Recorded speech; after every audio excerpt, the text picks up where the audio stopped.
Great. Appreciate folks getting together and joining for another day of movies. I've got a whole bunch of them. But before we start, wanted to just make a couple announcements. First of all, Monday is Carol's birthday. So everybody, we need to say happy birthday to Carol. Who wants to lead us in song? Happy birthday, Carol. Happy birthday. Yeah, Happy I'll birthday. present to her. Happy birthday, Carol. Happy birthday, Carol. Great. And Mine's on Wednesday. Thank you, everybody. That was very good, Bill, the way you paused the video after you said that for dramatic effect. The whole screen froze when you said that. Well, next week there won't be a talk. A number of people wrote to me that they were going to be away or busy or otherwise occupied for Easter weekend. It also gives me a chance to work on the project for the week after that. I just got a very large collection of construction photos from the 64-65 fair. And I'm going to be working in those. I just was going through them as they came in. And boy, if you want to see a lot of structural steel as buildings go up, this guy was photographing hot and heavy throughout 63, early 64 and that. And, you know, for everybody that buys stuff on eBay, you always know what a crapshoot it is, you know, where you get what you want. But this was like close to 400 pictures at the beginning of the fair for a whopping $80. So I was a very, very happy buyer when that box showed up and I went through it. So I'll be back in 2 weeks with that. I was going to make the grand announcement that, you know, from now on, this is going to be pay-per-view, but I figured you'd all figure out it's April Fool's Day anyway. So, well, again, today, I'm going to start with some videos. And there's one that, the first one I'm going to do here, I realized last night I had forgotten to stick titles and stuff on it, but I did do the restoration. There might be some footage clips that have to come out.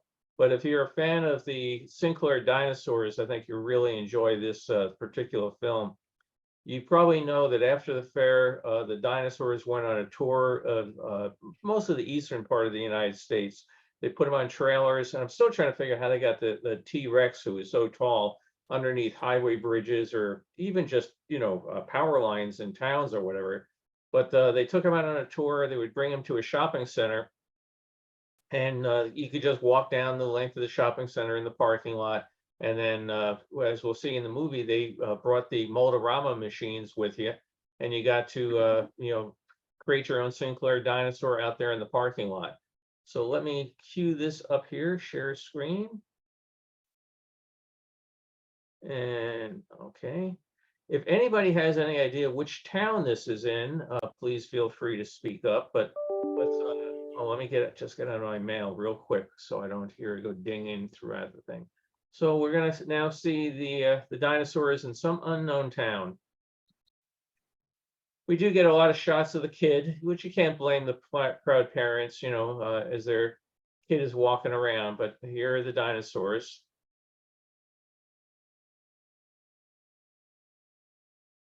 This was a Super 8 film, so it had a little bit higher resolution than just the normal standard 8. And you'll see it comes out in good effect when we get to see the Mold-A-Rama machines.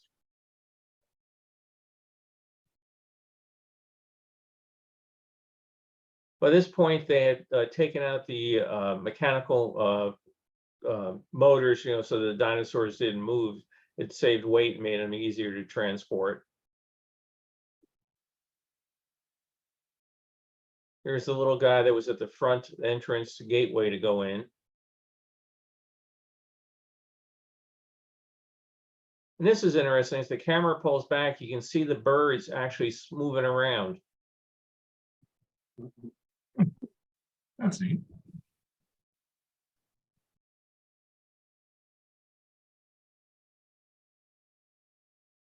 So if you couldn't make it to the fair, you can imagine this was a very fun event to go out and see.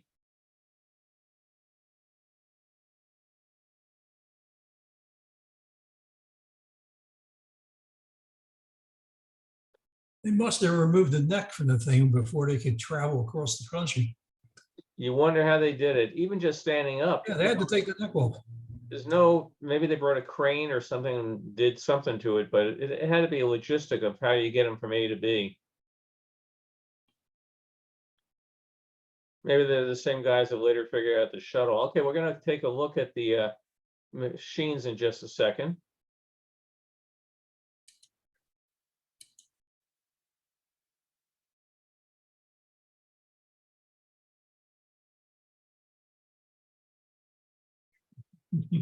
Nope, nope, can't go over there, Junior. He's interested if there's anything good to eat on the ground. Yes. That's what I was thinking. Make it made of Sinclair's dino fin plastic. So they had a special plastic that they made for this, and you get to see the thing drop out there. But I actually went up and looked at that plastic. It was something that they had made just for dinosaurs. I didn't see it advertised for any other particular use, but it showed up in their annual report. It's a pretty impressive line of them, isn't it?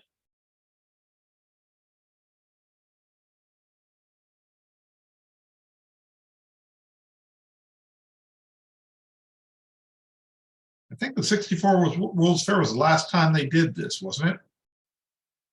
Did the dinosaurs? Yeah. Yeah. Sinclair. Matter of fact, they pretty much downplayed the whole dinosaur bit until recently, as they've started, getting back into the different stations. So let me just go up here and get some other films ready. I have some Disneyland ones, so let me start here with one of those. Okay.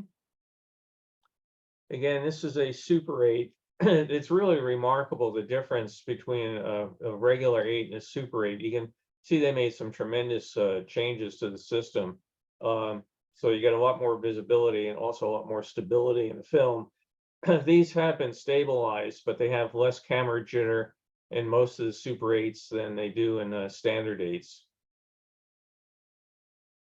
So we have a nice looking day in the park, and we're going to go inside.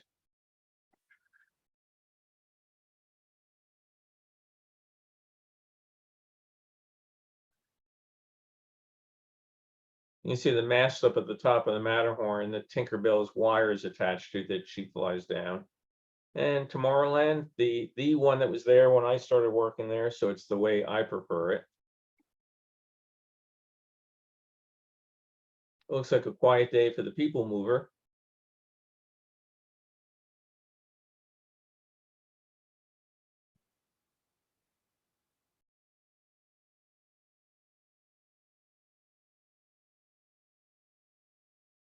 And some fun with the characters.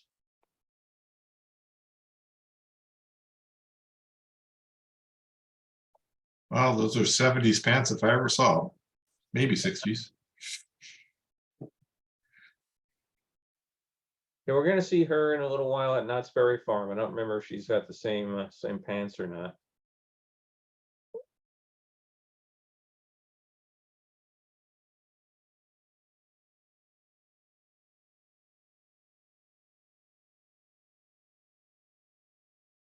I don't think they have as much ivy on the castle today, but it gave it a more authentic look.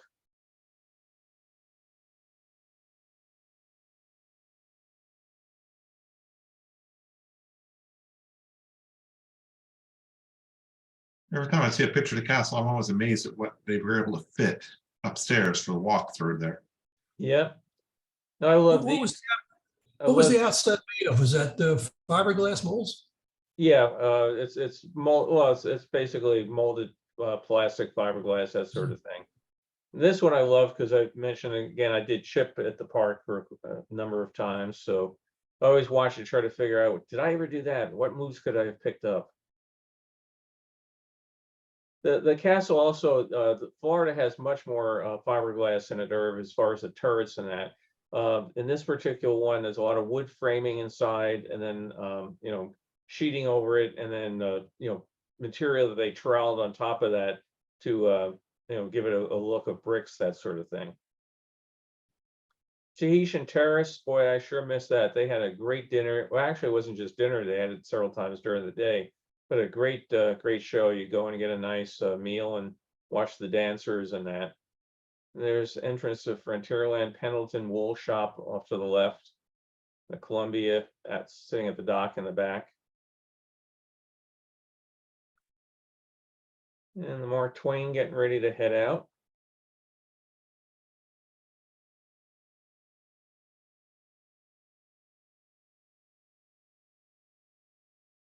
you would think about how many trips that ship has taken around that island in all these years. Wow, it's got to be some phenomenal number. Is it the same ship now? Yeah, same one. Hmm. They've done minor rehab on it, but nothing, nothing major. So What if you year want do to you try to think this date is? this, you can date this by the fact that this is the Indian War canoes, not the Davy Crockett Explorer canoes. So what year was it then? I've got at the beginning of it, whatever what you call it, the date is. I forget it now. I stuck it on the title slide. If you worked at the park, you know that this is a tough attraction to work because people don't like to paddle. They go sort of enthusiastically now. You get halfway around the island, they tend to wear out. But we also would have canoe races you have to be at the park 5 in the morning before the guests would get there. And then there were canoe races going, for the cast members. And I did that exactly once. And, I'm not a 5 in the morning type person. So one season of racing was enough.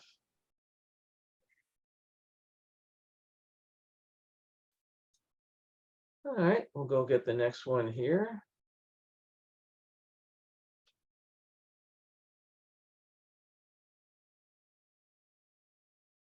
So this one was easy to date because it was written on the box. This is the Global Van Line headquarters, which is now where the Team Disney administration building stands. And I never could understand how they were able to get this chunk of Disneyland carved out for Global Van Lines. But they were the official van lines of Disneyland. And whoever took this probably worked there because they got this picture of the shot, little Unisphere type knot out there in front. But then they went right to the Global Van Lines exhibit inside the park. So it was kind of fun to see. Like I said, I'd love to know the machinations of how they own that piece of land for so many years, but Disney bought them out and tore it down.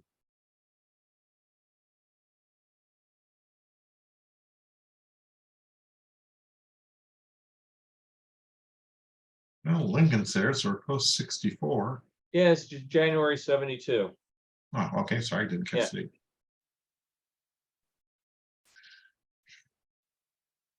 So a tough winter day in California, people wearing long sleeve shirts for a change.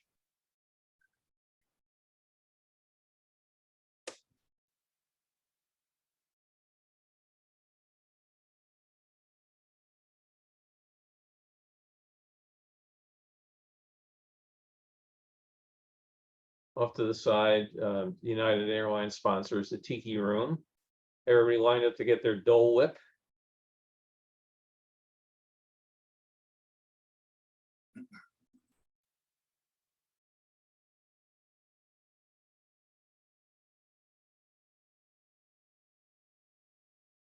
Lost Safari. Now truly lost. Did Yeah. these films originally have any soundtrack with them? No, most most home movies did not. I do have a Super 8 sound camera that I won on a TV game show that I took maybe half a dozen reels, but it was so expensive to get it processed. I never went too far with it. But that only came out later in time, and I have one reel of home movies here I have to transfer, but I've got to do it twice. I've got to do the video, then I've got to run the audio on a separate projector and link them together. So it's, matter of fact, I have a couple reels of it sitting here I got to get to. What game show, Bill? It was called Crosswits, and I'll have to stick that on YouTube. You basically solved a crossword puzzle. So you were there and you had 2 celebrities on your team, and you were going against another regular person, 2 celebrities on their team. And it was great fun. I like doing crossword puzzles, and it was a way of combining crossword puzzles and trivia. So it was fun. Ended up with a whole bunch of loot. So got a nice Super 8 camera and projector out of it. That was the best part. Bill, who was the host of that show? Oh, I'm trying to remember. It was Jeff Edwards. It rings a bell. I was there. I had there was Nipsey Russell, Della Reese, Kathy Rigby, and I'm trying to remember who the fourth celebrity was. But they always come up with questions that are geared towards the celebrities, so they can, of course, sound smart. So my favorite one was they asked, in an Olympic competition, name the continent for which Alex Haley roots. And you have to see the show. I think it was Kathy Rigby's turn to answer, and she answers Greece. And everybody just turns and looks at her, like, Greece isn't a continent, lady. Apparently the host was Jack Clark. Okay, that sounds right. Yeah. It was fun to do. I've got it taped it on Betamax. It's still upstairs somewhere. I have to go dig out. Yeah, I'd love to see it. Yeah, it Just was as a funny because I side- kept. I'm sorry. I- Bill, go- No, sorry. I had been winning the entire thing up to the halftime break, and the other celebrities, I think it was Nipsey Russell, said, I don't want to do this anymore. I want to be on Bill's team. So it was fun.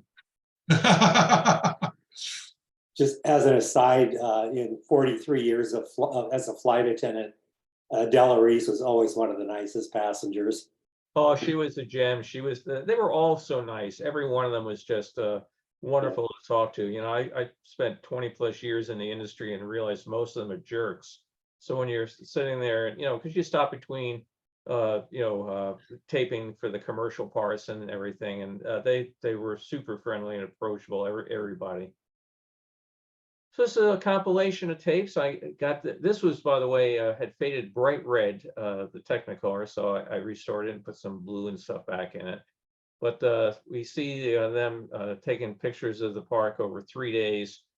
And again, film was so expensive back then, you couldn't just, tape like you can do with your phones now, or a discrete camera. So you take a little bit of this, a little bit of that, and you keep thinking, oh man, for 3 days, this is all you got. But that was all you could afford back then. There's the wire across the screen for Tinkerbell's flight.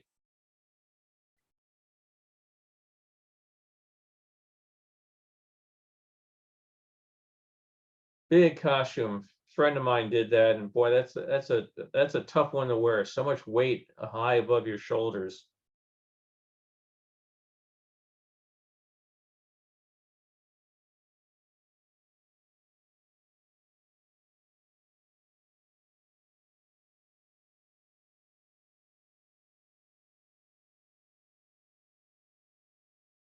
I always wanted to do the Jungle Cruise as a skipper, but I was never able to work that out.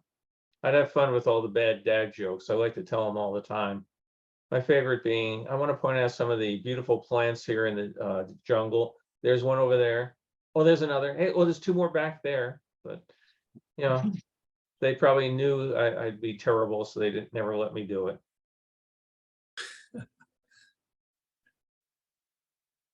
It's funny how you start remembering them all, though. But this time we've gone to the Davy Crockett Explorer canoes. There's one of the Mike Fink keel boats down in front of the Mark Twain.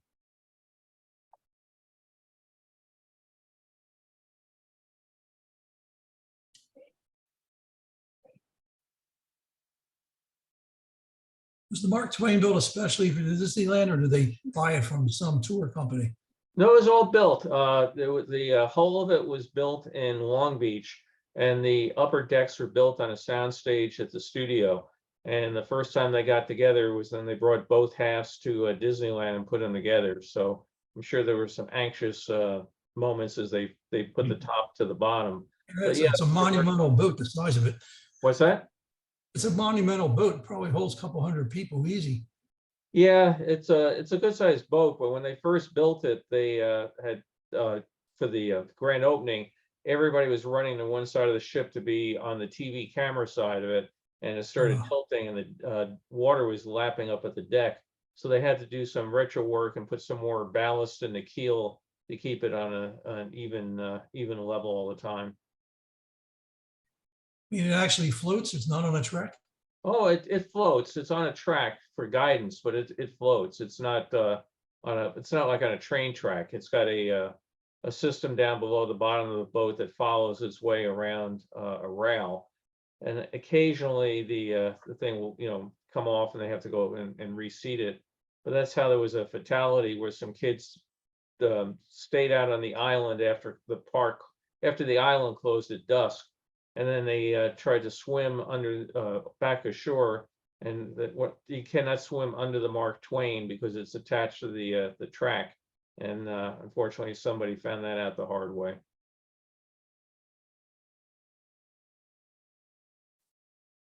So the How does Matterhorn it compare to the Liberty Bell? What's that? How does the boat compare to the Liberty Bell at Magic Kingdom? Well, there's two steamboats now at Disney World, and they were built basically the same way with the one person doing the mechanics and somebody else doing the upper works. One of the boats got destroyed at Disney World when they were lifting it up in cranes to put it in the dry dock. It slipped and it broke the keel in half, and they decided it was uneconomical to repair it. So the ones in Florida are a bit bigger because, again, Florida is built to a larger scale, even the buildings on Main Street, but pretty much the same sort of mechanism that guides it around the river there. This was, I thought, fun. It was the only footage I've seen so far of somebody actually riding the mule train out into the jungle or the forest, the wilderness out there at Disneyland. When I started there in 1976, these guys were gone for about 2 years, but their paths were still well worn out there. And it was just a great spot on your lunch hour to walk out there and sit by the river and watch the birds migrating in the days when the park was closed Mondays and Tuesdays.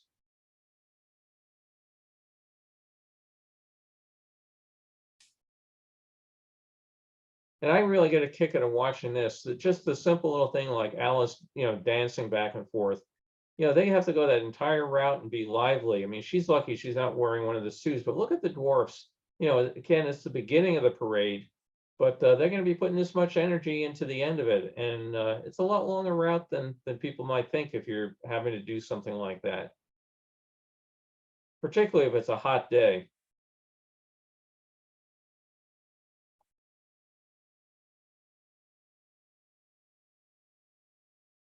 The Pearly Band from Mary Poppins.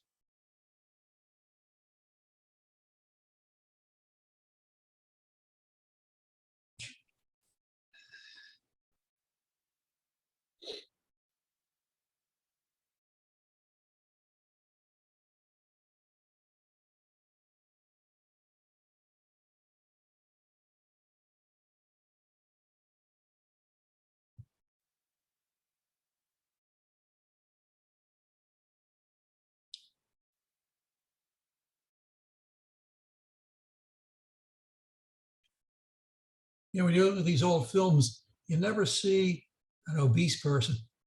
People must Yeah, have lived a somebody healthy commented life on then. that the other day. It's definitely a difference. So What a he's difference. saluting the Mark Twain as it goes by. Yeah, there's very, very different. Definitely, people were in different shape back then. Mhm. So hang on here. Let me get the next one. Bill, that was an amateur film, correct? Yes, correct. Why did it have the Technicolor thing at the beginning? He put that on as leader, and it was really great because it helped me then do focusing the film as it went through the scanner was a big help. But it also would let you help do some color balancing on it. So I wish every one of the reels had the Technicolor. You could buy that, and again, the entire thing was as you projected it back in the 70s, was not to fix the color, but it was just so you could get it focused when the leader was running at the beginning of your film. I'm going to go to a real quick one here. This was on the same, this was on one of the rolls of film that I did. For people that are not familiar with it, Busch Gardens was a bird sanctuary here in California, Van Nuys, California.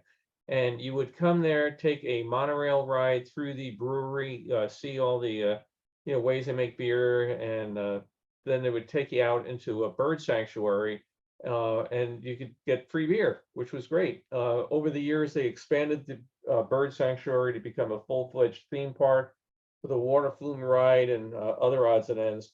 Unfortunately, somewhere around 1979, I think it was, they decided that the land was more valuable to make more beer than to make money in the theme park business.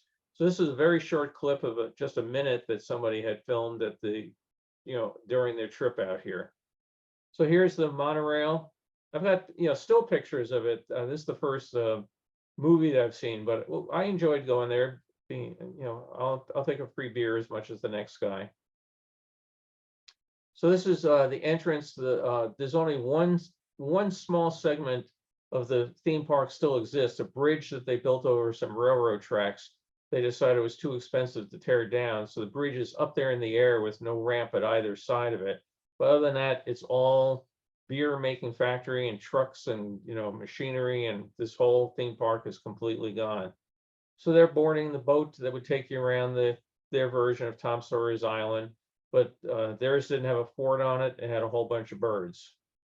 It was a really neat spot, and there are descendants of some of those birds that have escaped from the theme park over the years, and still wild parrots and stuff running around the valley.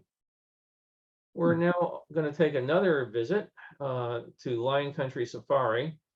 Mentioned this was in Irvine, California. It's all been since developed into housing development. But you got in your car and you rode through it. As somebody mentioned online, you sure hoped you had an air-conditioned car, and a lot of them did not back then. But you can see, the freeways going by right there in the distance, and you would get in your car and drive around and look at the animals out there. Carol and I did this recently, a couple of years ago. That was probably maybe 6 years ago now. We were over in England, and they had a drive-through animal park, and we went on it, and they had a fork in the road where it said off to the right you go through the areas where there's monkeys, and the monkeys like to tear parts of cars. So if you don't want to go and get your car torn apart, you can go to the left. And we all looked at each other and said, hell, it's a rental, let's go. So we rode through the monkey part. Yeah, they used to have, I'm sorry. Oh, go ahead. They used to have one south of Montreal called Lion Country Safari. And that back in the 70s, everybody had those fake canvas roofs. Yes. And they actually warned you about those, especially in the baboon area. And we were behind a car that had one, and we watched the baboons rip that all off, strip by strip. We had a they also monkey take jump on windshield our wipers. car and looking through the window. So that was fun. Yeah, they like to take off your windshield wipers too. Yeah. They had that at Great Adventure in central New Jersey. You used to be able to drive through, but there's been so many complaints about cars being damaged. You have to take their bus now. They won't let you take a private car. Yeah, this was the big attraction of this. You see like the ostrich was pecking away at the car. People wanted to get up close and personal. Yeah. There was one in northern New Jersey too that was kind of wild.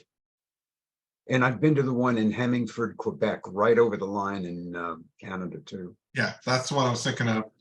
Yeah. Is it still there? I don't know. This was like in 1975, I think I was there. Yeah, that's what I would have been too. Yeah, There's see, one just a couple of hours south of us in LaGrange, Georgia, and there's a tornado that went through there earlier this week, and a couple of tigers escaped because it took out some of the enclosures and the fences. So we kept seeing on the news, tornado damage and 2 tigers on the loose. So they captured those pretty quickly, but interesting headlines for a little while there. Yeah, we had a situation out here about 15 years ago where somebody called the Ventura County Sheriff and said, hey, there's a tiger in my backyard. And they said, what are you talking about? And I said, there's a tiger in the backyard. And they came out and they didn't find it. And they thought the person was making it up. And then they got another report from somebody else who was a tiger in their yard. And again, they came out and couldn't find it. And they called every zoo in the area, and nobody was admitted to, losing a tiger. But then they started getting more and more and more reports of, big cat footprints or sightings or whatever. And they put out a massive search, and they finally found it. It was a tiger that somebody had gotten as a cub illegally, raised it, and it got out of their house. And they were afraid to call the police and admit that it had gotten out of the house because they didn't want to get in trouble. So, but that created quite quite a bit of fun when the people were trying to figure out, you know, there's a tiger in my yard. Oh yeah, sure there is. Yeah, they must have said, what have you been drinking? Exactly. So now we're going to hop over to the East Coast. We're going to go visit the other Mickey at Disney World.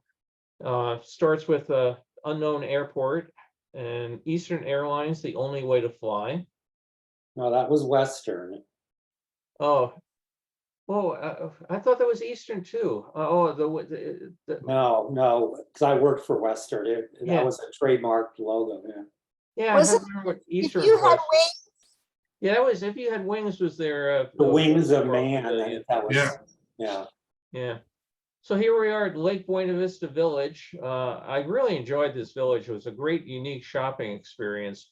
And when you were working at Disney World and it closed at 6 o'clock at night during the winter, the village was a nice spot because they had, there was a great restaurant there, Captain Jack's Oyster Bar. They made some really wonderful drinks out there, but it was just very unique shopping and very laid back. Now it's where their downtown Disney is. 180-degree different vibe to it, but the Lake Buena Vista was great. One of the ferries going across, and everybody's coming in for their day of fun with Mickey.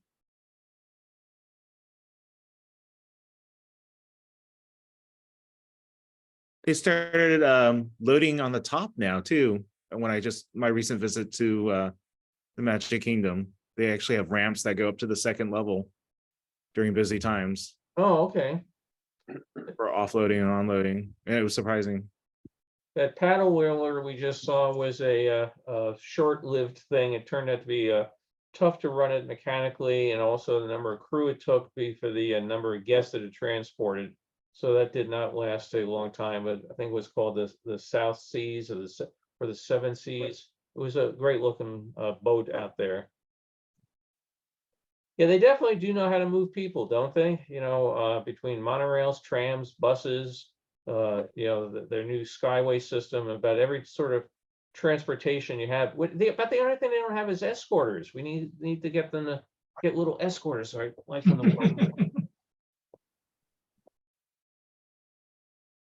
And Polly's, again, this was not originally on Tom Sawyer Island when the park first opened, but they said we needed an additional spot for food. So they put it out there, and you can go get hamburgers and that sort of thing.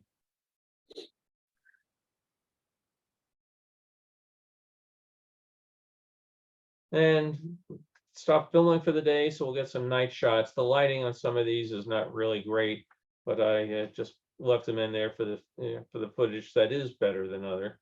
And we're going to go back. What's that? Yeah, Main Street Electrical Parade in one of its early years. So we're going to go back over and hop into daytime again in just a moment or two. Everybody have the song going through their head right now? I was just gonna say, you watch this once in Barocco down, it's in your head for the rest of your life. Exactly. I still think it's one of the best things, you know, certainly parade-wise that Disney did. I think I read that it's coming back. Is that actually true? I think so. Yeah, I heard that too. Yeah. Yeah, I was in the electrical parade down at Disney World one time. I did a trumpet playing flat, you know, fish. And again, you don't realize how long a parade ride is till you have to hold a trumpet up to your face for the entire length of it.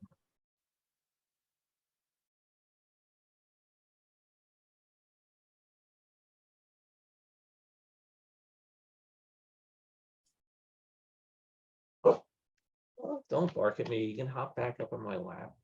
I have my co-host here sitting in my lap. And she went to get a drink of water, and I put my feet back down, and she was very upset that oh, there's one of the swan boats going through. Oh, wow. Yeah. That was what kind of sad when they tore out the loading area for those. I mean, there was no reason not to, but they've been there for so long. I know.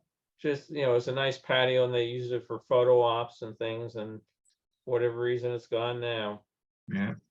I went to an event last year and a guy had bought one of those and restored it, and he had it. You know, they brought it in to the ballroom of the Contemporary. It was interesting to see it, you know, after all those years. Yeah. Kind of a unique souvenir, huh? Nothing much to see on the ride, but it was a fun ride.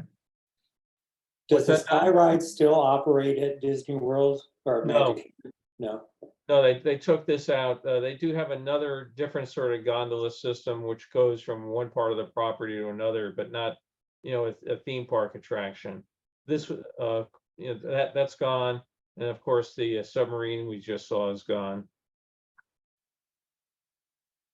The whole ride is gone, or they just? Yeah, no, the 20,000 Leagues has been long, long gone. It was leaked like a sieve into the basement, into the cast wardrobe area. And they finally decided for the structural issues of, God forbid, that tank wall ever gave way and flooded out the tunnels, what it costs per guest basis to run it for staffing. Just the bean counters went out. Oh, this is fun. We're gonna blur around crazy footage, but we're off on the Astrojets. Yeah, the throughput on the subs was horrible too. I mean, the lines are forever. Yeah. So But I enjoyed it. I was a big 20,000 Leagues fan, so seeing the Nautilus out there was fun. And then a bunch of us that were real submarine designers went over there to go see it and just had a ball thinking, how are we going to make our subs like this? So let me go into, let's see what else we have here. Now we're going to go to Southern California, flip ourselves back over the other side, and we're going to have a number of visits to Knott's Berry Farm. Don't have a year for this one, but he started with a nice tidal slide of the fence outside the property. So, it's fun to see what the amateur photographers would do to, try to add something different to their film. So we get this, and then for some reason he goes in here to a shot of the Cartwrights from Bonanza, which makes no sense because they had nothing to do with Knott's Berry Farm. This was the Hollywood Wax Museum. But okay, so much. We're going to go into Ghost Town. For people unfamiliar with it, Ghost Town for a while was a free attraction. The whole idea was they built Mrs. Knott's chicken restaurant, and the crowds were so long to get in that Walter Knotts wanted to find a way to occupy the guests. So he had bought up authentic buildings of real ghost towns and had some of them relocated to Knott's Berry Farm. And you could go and wander around Ghost Town, until your meal was ready. Well, it became more and more popular, so they expanded it, gated it, and made it a theme park attraction. most of it's still there, isn't it? Oh yeah, still there. I mean, a number of these things have since been taken out. The buildings. You can imagine, like this train. I don't think I saw it the last time I was there. It was in sad shape the last time. But that was a train used to haul borax at the mines out in Death Valley. So different things they've taken out over time, but the Ghost Town is still there, and it's still fun to wander through. You can go to the Birdcage Theater with real live actors, heart-rendering productions.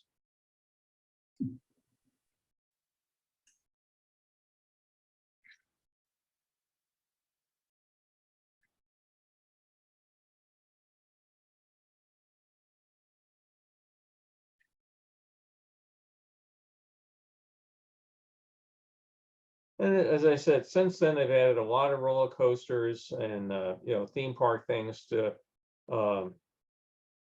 attract people. They had a really great show on Knott's Berry Farm, which was a Raleigh Crump designed ride that they took out, put in some 2-3 terrible shows after that, but they've since brought back another version which uses 3D projection in that. We have not been back to Knott's Berry Farm since the new ride is back, but it was something that Raleigh did consult on. So great to see some of his input again. I'm looking forward to getting back down there sometime. Yeah, I've done a 3D shooter. It's not bad. Wish I could have seen the Berry Farm. It's probably did though. Yeah, the Berry Farm was really cute. It was a fun ride. Then they put it in with a Kingdom Through the Dinosaurs, a time travel thing. It was really dreadful. But each year, up until the pandemic hit, they did a thing where you could have, this is great. Don't switch to the locomotive as a tender behind. They did a thing where they had free admission for law enforcement, and you could go and tour the park. And they it hasn't been since the pandemic, but it was probably like the safest weekend you could ever go when you realize that 80% of the people there are all police officers. Did anyone do the soapbox racers back in the day? I was never there for that, but I heard it just looks really cool. Yeah, I did. There's That like was that was in their Roaring Twenties theme area. They've themed and rethemed and changed things, but they it reminded me a lot of the old steeplechase ride from Steeplechase Park in New York. I'm game. I'll do almost anything once. So we're not there. Not's a different day. A little earlier in the day, it's not as dark and gloomy as that last shot. Yeah, the ride that I was most impressed with at Knott's was the Mystery Lodge. That was probably the best Pepper's Ghost effect I've ever seen. Yeah, I came out of Expo '86 up in Vancouver. I think the building's still there, but I don't think they've run that thing in quite a while. Not since 2019. They got technical issues and they can't fix it because there are no parts. Yeah, Was that the GM exhibit at Expo '86? yeah, that was but I don't know if they took the same one and moved it or just rebuilt it. I think they did buy it and move it, but that was the one from up there. When he let go, when he disappeared and the cane he was holding fell to the ground and clattered, my jaw just dropped. Yeah, it was pretty impressive. Now, of course, the steam train as it comes in, there's safety rails and you can't get anywhere near it. Everything has changed back from the 70s, which was probably good because today, well, just yesterday, I was leaving the police station and the gate opened for me to drive out. The gal was walking down the street with a set of headphones on and staring intently at her iPhone, as she went down the street. Had no idea that there was a car coming in her direction or anything. Today, people would walk right in front of a steam train and they would sue. So you have to protect people from themselves.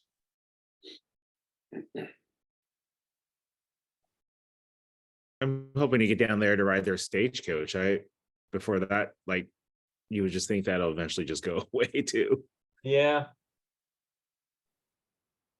The Calico Mine Train was a huge addition to Knott's Berry Farm. I mean, obviously Disney's the big boy in the theme park business out here, but Walter Knott's really pushed the envelope when he put in the Calico Mine Train. It's a huge physical structure, and the train goes through it at a sedate pace. It's not like the Big Thunder Railway or anything, but you go inside this giant mine, with the figures, which used to be absolutely terrible figures. He spent all the money on the building and not the figures, but they've since redone them with better AA type figures, and it's much more realistic. I believe that was Walter Knott's answer to Pirates of the Caribbean. When Disney did that, he built that. Because I remember going over to see it after I first started working at Disney, just to compare it to what we had and stuff like that. Wouldn't you say it was pretty impressive? It was very impressive for the time. I mean, nothing like Pirates, but it was, something that kind of said, hey, I can put on a show too. Yeah. Didn't they bring in Gardner Holt to redo that and the Flume ride? I think that was him. Yeah. I saw it after he did that. He did some really nice work on those attractions. Yeah, he does amazing work. Yeah, he really does. Only met him once, but amazing guy. I got to redo this. It's funny. You do this and you go, I have to redo it when the new light source arrives. So what did I get yesterday? After I just did it, I get the thing, oh, your order has been shipped. So hopefully it's the new light source. And one more, Knott's Berry Farm. They expanded like everybody else. You build Disneyland and all of a sudden you're jamming with space. Knott's Berry Farm wasn't supposed to be a theme park, but ended up being one. So they had to buy land across the busy street. You can see all the cars whiz by, and they put a tunnel out over to the parking area. So here's more of the Calico Mine Train area.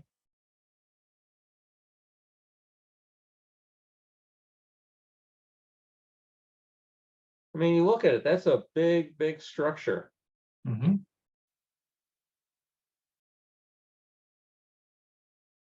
I think it's super impressive how it like intertwines into itself. I mean, the track layout was pretty cool. And the Yeah. little center main scene, I don't know what you call it, the center cavern where everyone's mining. That's pretty impressive.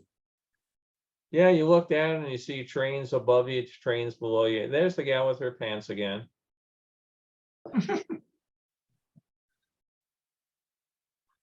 She's got a pretty fancy camera around her neck. Looks like a twin lens reflex. Yeah. And they went on a pony ride at Disneyland, so let's go compare it to over and see how it goes at Knott's. Yeah, it looks like it's going pretty well. She's happy. In this period of time, did they allow smoking in the parks?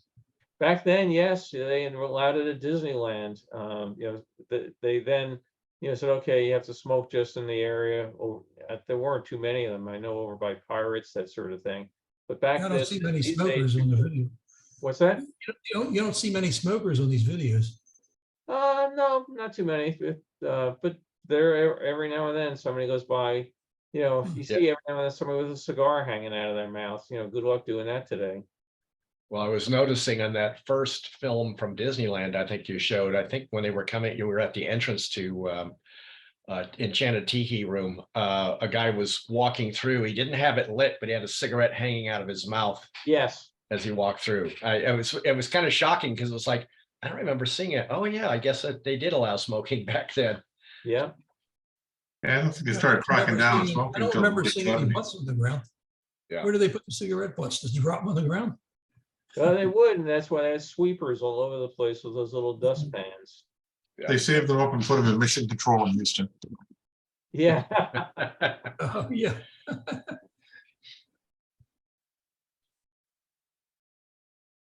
Yep, somebody's smoking. There it is. Saw it. There you go. Yeah. Panning for gold. Yeah, we have a couple little jars with gold flakes in it sitting up in the kids' rooms from our trips. Those flakes are they're planted inside that trough. Yeah. Always try to figure out these guys, they were probably the ultimate in dishpan hands by the time they finished their shift.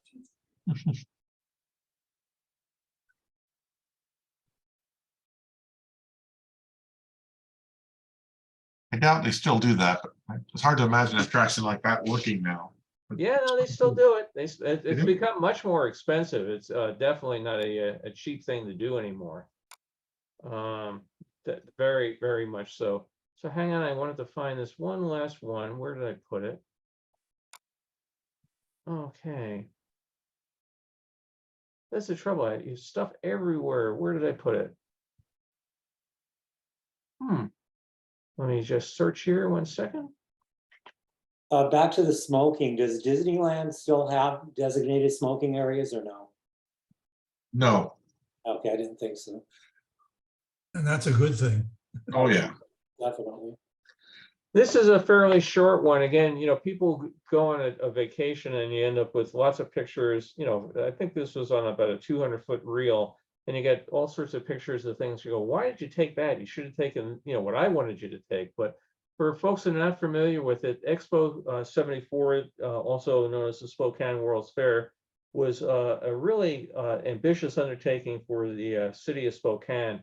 They were tired of being second fiddle to Seattle. They wanted people to realize there was more than one city in the state. So they put this together on a absolutely polluted, god-awful rail yard that was in the middle of the city, right at a river. We're going to see more of the river. They built the World's Fair. Everybody said it will never work. You're too small. You won't be able to draw an attraction. Well, they drew a good crowd. They made a profit. And if you get a chance to go to Spokane, the park is absolutely wonderful to walk through. You know, the river still goes through it. You know, it's controlled by a hydroelectric dam, one right in the middle of the site and another one upstream. So sometimes the river's, you know, just going through it at a small pace. Other times it's pouring. They have a cable car system that takes you down over the edge of the waterfalls. It's just a great spot. If you get a chance to go there, don't miss it. It's well worth it. So they had these things called butterflies. They had a red zone, orange zone, blue zone, and they had those butterflies at the entrance areas so you could find your way back out to the parking lot. There's a big sign there for water and power. As I mentioned, they had a working hydroelectric plant in the middle of the World's Fair. We're going to pan across the river here. We got the Book of Mormon, which instantly the song pops into my head and pushes that Baroque hoedown for a moment. But they used all these. There's the U.S. Pavilion, still there without the canvas on the roof, but it's still in the park today. There used to be a giant train station. They kept just that tower that we're going by as a site for the fair. And here's the river. Like I said, it can rip through there, and all of a sudden it will die down as they adjust the valves. But it's a very, very nice city park that they've created out of it. My favorite thing is the trash-eating goat. It was I showed pictures of it when we talked about the Spokane World's Fair. The nun designed this goat. It's a metal goat figure and stands there with its mouth open with a button off to the side. And when you push the button, it starts up a giant vacuum cleaner system, and the goat will suck stuff out of your hands into the goat.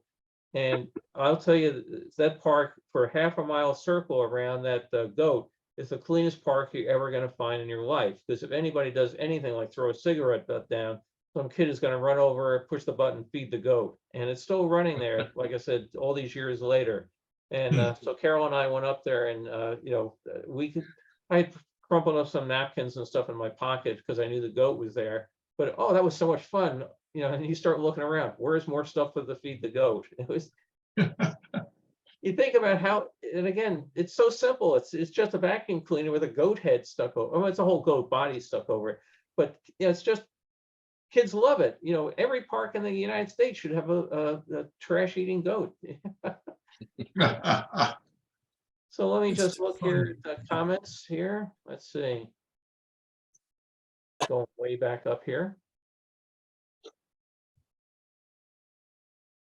Yeah, Beth was wondering if the special plastic smelled like all the other Motorama plastic toys. I imagine so, and it's probably the same plastic they use today, but you just don't pay the what you call it, the royalties to Sinclair anymore.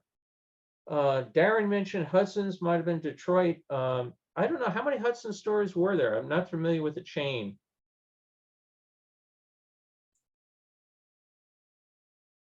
Not sure how many there were. Okay, Sinclair took us, just reading here about the dinosaurs traveling. I started putting together a map of where the dinosaurs went and when they were there based on newspaper articles, and I've got to someday get around to finishing up where they went. But you can imagine for almost every town they went to, it was a huge, huge attraction having them come out. Particularly, it was free admission for the thing. Your only cost was to go buy yourself a dinosaur, and I believe they also had a stand where they sold some small pre-made stuff as well. So the safari park in Quebec is still there. Beth mentioned places still panning for gold. I did a movie that you get that, like I said, these things come in 7-foot reels, so you get 400 feet or so of film. And this one family, matter of fact, the film's for sale on eBay right now. They found every panning for gold place, I think, in the West. I mean, because they just keep showing up panning for gold here, panning for gold there. Here's another place they're panning for gold. So we actually were on a trip, and our kids like panning for gold so much, we bought a panning for gold pan, and it's sitting here somewhere with the instructions, to be used. It was one of the dumber things we've ever bought, but we have it. So and Carolyn, you have panning for gold places like in your county. That might have been some of the places in the movie where they went. Well, yeah, Gilpin County, just south, just below Central City, there's one. Do you go? No, not since I was a kid. I mean, we live here. We want the tourists to come and spend their money so that our tax dollars, so we have lower taxes. We also have gambling, so that helps. Oh, that helps, yeah. So, it's funny, the kids that we did it, in Knott's Berry Farm a couple times, then we're in Virginia City, Nevada, we had to do it, it's great fun, and it keeps a, 7-year-old occupied for 10 minutes, so much the better. Baron? Yes, Bill, a couple of things. Some of those Super 8 movies are really nice. And I have a question. How, when you convert them, what's the file size that you're saving them at in terms of pixels? I mean, are they, 1280 by 720? Are they 1920 by 1080? Yeah, these are basically a little bit larger than 2K, as the scanner manufacturer says. It's basically a 3K resolution. They're 2,800 something. I forget what the exact numbers are. The Okay. upgrade that I have is coming in as a true full 4K system. So they do produce pretty interesting file sizes. For a 3-minute movie, you're running about 1.5 gigs of the final, version. The way the scanner works, I may have mentioned this before, it takes an image of every single frame of the film. So it goes through the scanner at 17 frames a second. So it makes it a pretty good clip, catches them all as a still image, and then you export it into a video file, and then you bring the video file into an editor. So, for things, if you put it out like on YouTube and that, you can stick it out there as a 2K file. But if you just want to drop it down to, 1K or, even standard definition, you can do that all in the editor.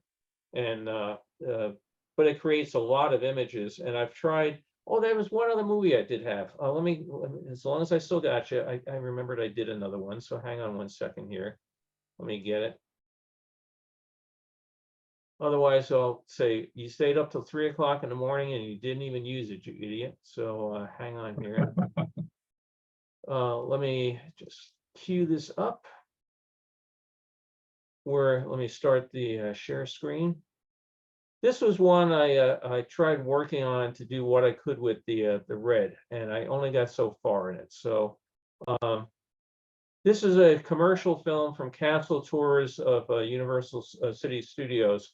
I brought back some of the color on it, but this is bright red. I mean, it looks like a cherry pie. So I got it to a point where it's viewable right now. I thought about converting it to black and white, but I'm also going to take this into another editing program and try to see what I can do to bring anything back. I figure I'm also going to work on wait for the new camera to come in, because that's supposed to have a higher chance of color restoration as well. But anyway, this is not the Universal, and it was sold in both a 8mm and Super 8, and I end up having, matter of fact, both sitting on my desk. The exact same movie, just slightly framed differently for the different size of the Super 8. But great tour of going around, and you can try to figure out where some of these attractions were. This whole back lot has burned down twice since this thing was made, but it's been built back twice because it's very good for the tour, but it's also one of the most active back lots in Hollywood, because there aren't many left anymore. You had a green splotch go across the screen where you must have some sort of big piece of dirt on one of the frames. Yeah, every now and then it happens. This has gone through a dirt cleanup program, but when something comes in so big, the program has a little bit of trouble identifying giant pieces of dirt. Little pieces of dirt, it can start figuring out better. Big pieces, it just says, well, maybe that's something that's supposed to be there.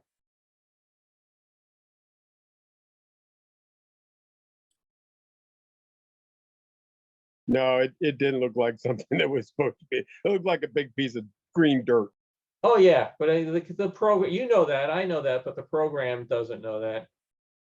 Well, what I was getting at was, the quality is good on these conversions, particularly on the Super 8. And I don't know if you'd had considered, I'm sure there's a cost expense to it, or even if it's available on the consumer level yet. But you know how they're taking a lot of older television shows that were shot in 24 frame per second film, and they're up converting them to 30 frame per second, so that when, I mean, they've done it to Batman, and they've done it to Bonanza, and they've done it to a lot of the old 60s shows, to where it looks like it was filmed in videotape. And I mean, I think it's appalling, because you lose the film look of the original scene, but they've up converted it to 30 frames, so it looks like it's videotape. And then of course, then they crop it to HD, which makes it look even worse, because you lose half of the scene.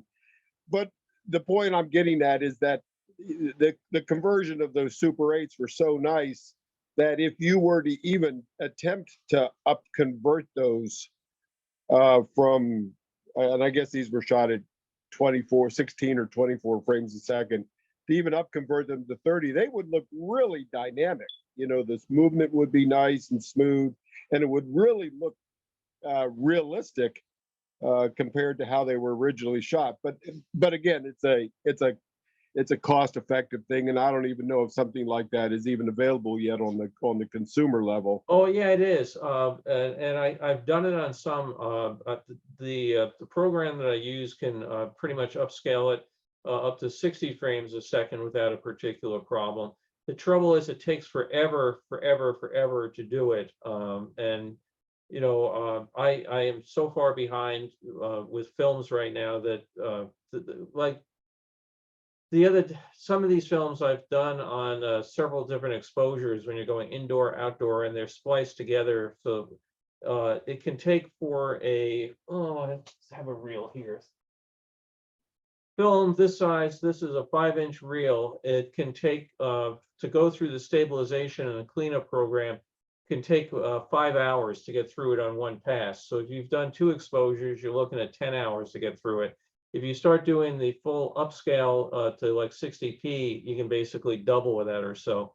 It also adds tremendously to the file storage size that I have to keep on the computer. So what I figured is I can keep what I do is I keep all the raw files that I scan, and I burn them off to either DVD or Blu-ray, depending on the size. And if there's ever any particular one that I do want to do an upscale on, I can go and do it, or do just a segment, or not have to do the entire movie.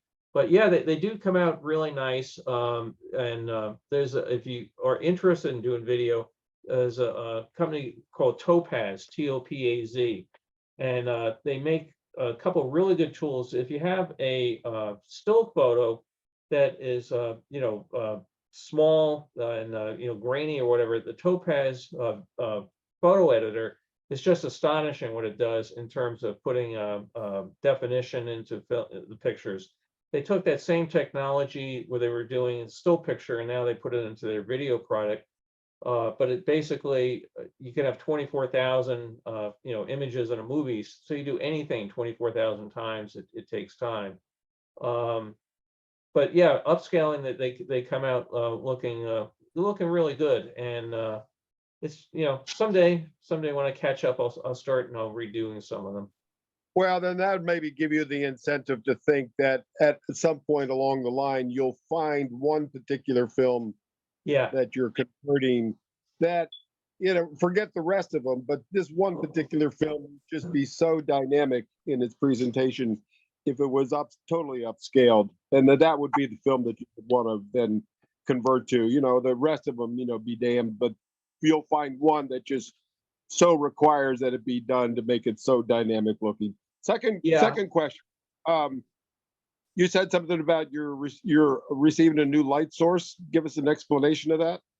Yeah, but first of all, as far as the selecting films, I have been playing with it on some of my family home movies. My parents took a lot of movies of us as kids for about the first 6 years or so.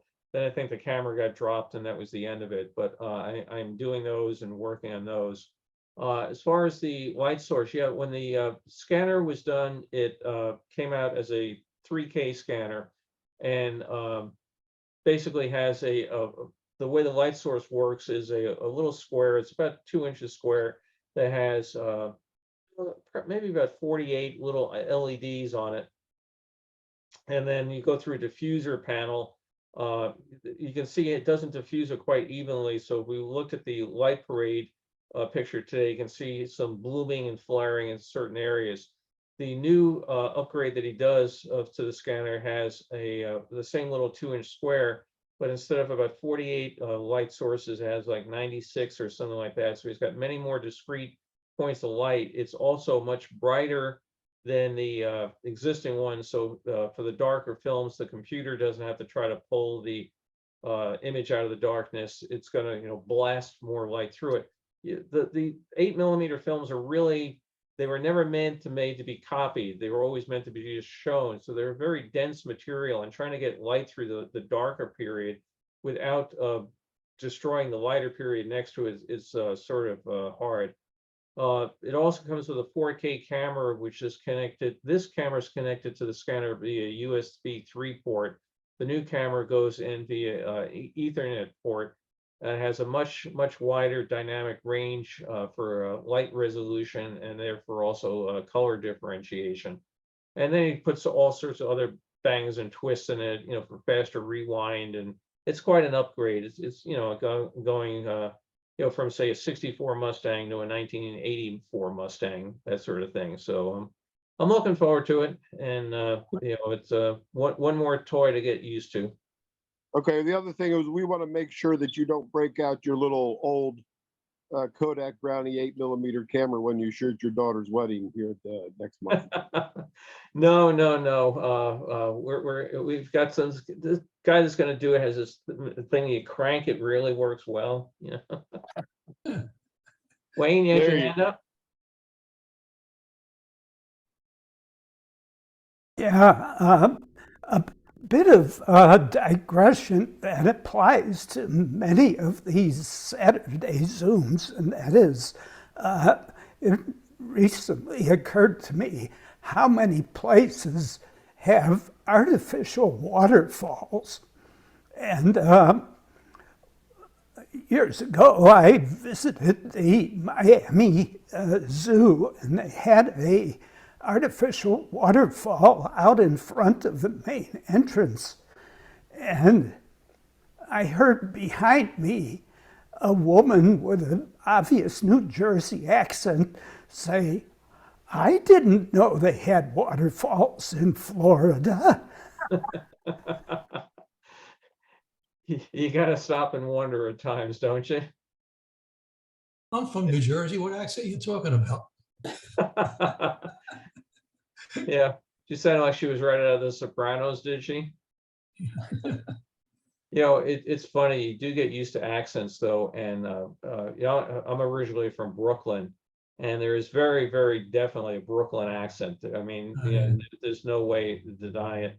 And my aunt Floss was as about as Brooklyn as Brooklyn could be. I mean, just she was a lovely, lovely lady, but the accent was really something. Well, my brother Ed is he still lives back in New York, and when I first moved out here, about 10 years after I was out here, Ed was saying something, and I had to say to my mother, "What is Ed saying?" Because he's still, got the accent, and I think I've lost most of mine. But yeah, definitely a New York accent. And then, I think we talked about it in one of these trips we talked before. We can put in different phrases, and the computer can say, "Oh, you're from, this part of the country," and it gets really, very specific. Well, you're from Southern California, different words or whatever things that you use, but you definitely hear different accents over the radio, and or that sort of thing, and you try to figure out where people are from. Like I think we can all tell Beth's from the South, right? Bill, I had a question on that last film we watched. You said it was super red, and you've done some stuff, and you're hoping to pull some more color out of it. But one of the things I noticed was the right-hand side of that film was very green in its tint, and the left-hand side was more towards the red tint. What causes that? That's just the way it came out. It could have been the way it was stored. That maybe it was sitting there on one edge, it got hotter, on the other, so the chemical breakdown was accelerated.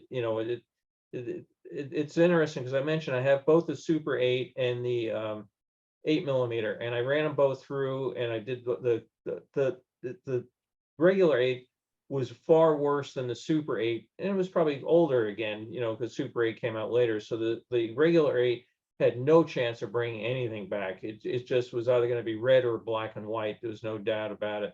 The Super 8 had some small vestiges of color left, but again, the one side you could very definitely tell. And again, if it sat one side closer to a radiator or, you know, the hot water heater in the garage or something, it you know, storage makes a big difference.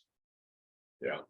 Another comment quickly on, when we were looking at the sub ride at Walt Disney World, the old 20,000 Leagues. I don't know if you were aware of this, but when they first opened the park, the sub ride, the water source for the sub ride, there's a canal that goes, or at least used to, I don't know if they've changed some things, but it was a canal, part of the canal system that went right beside it. And so they decided to save some money. They would just circulate the water from the canal through to do it, which seems like a good idea at the time until you realize two things, you know, much warmer water, which grows things much quicker. And those canals are full of all kinds of creepy crawly things. And the first, you know, they went about a year and they had to empty the whole thing out because it was just horrible. You know, you could hardly see through the water. And down in the bottom, I was told there was about 2 feet of dead, all sorts of dead life that had come in there. And when they drained it, you know, it all died, but, you know, leeches, all sorts of stuff like that.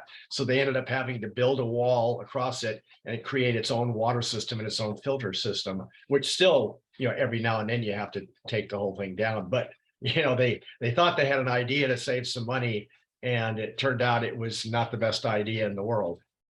Yeah, I had heard that Tony Baxter worked on the rehab of it, that first one, and talked about, you know, what a mess it was. Because I think, you know, when you drain it and everything dies, it, you know, leaves a film and a stench and everything else. Oh yeah, it was just like mud at the bottom, but it was all dead, what had been living stuff, but like leeches and things like that. But it was just, you know, they didn't realize it, but you know, along with the water that's coming in, it's drawing anything else that's floating around in it. And you know, it's not the kind of, it's not like pulling water from a pristine mountain stream, you know, type of thing. No, it's funny. I remember when I first started in '76, I had to go into wardrobe for something, and the one wall that faced it was wet. I mean, literally, it was you touch it, it was wet. And I asked somebody, you know, what's leaking on the other side of your wall?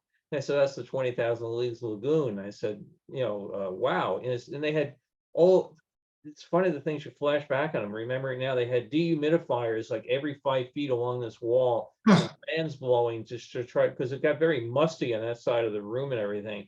And I said to the guy I was working with, I said, you know, are you guys worried about that thing cracking? Is not more for, you know, not for only do we worry about it, we all think about it solidly for 8 hours a day as we're down here.